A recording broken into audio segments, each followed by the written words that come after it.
અને વરસાદના માહોલમાં દરેક જાણે છે કે અહીં પાણી ભરાય છે એના માટે ગાદી બંધ છે, બીજું કોઈ કારણ નથી.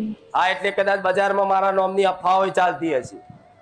હું જાણું છું જેને સહન ના થતું હોય મારી ગાદી જોઈ, હા આ ભક્તો જોઈ, તમારો હરખ જોઈ, એટલે તમારા મારા અફવાઓ પ્રત્યેનો ફેલાવે. વિશ્વાસ જોઈ અને તમારો જે રામ નામનો જયકારો રામ માળી રામ બોલતા હોય કોકને ના સહન થતું હોય, હા એટલે કદાચ એવા અમુક દુષ્ટ વિચારધારા વાળા માણસો એવી ખોટી અફવાઓ ઉડાડે કે માતાજીને જેલમાં લઈ ગયા, માતાજી આમ થઈ ગયું.